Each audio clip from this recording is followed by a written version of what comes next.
Hi guys, so for this week's manicure I've started painting my nails with white.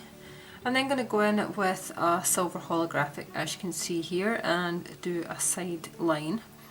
I want it to take up about a third of the nail. You can of course choose to mark this off with tape if you want a perfect line. I am just going to freehand it.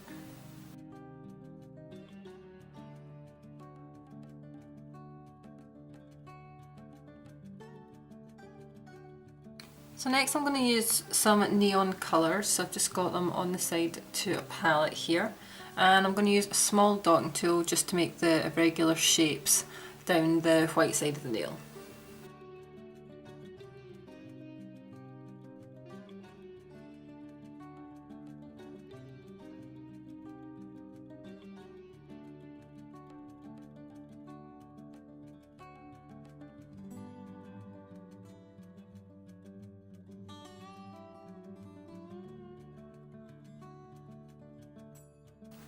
So what we're going to do now is use a black striper to finish off the leopard print.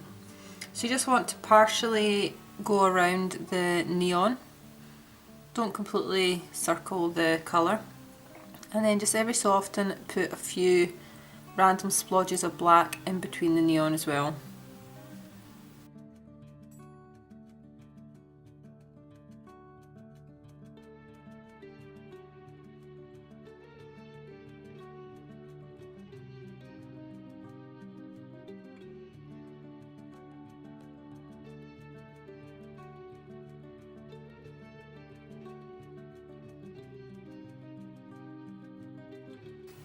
To finish the design off, we're going to use a small dotting tool in black, and we're going to do the row of dots you see up along the glitter line.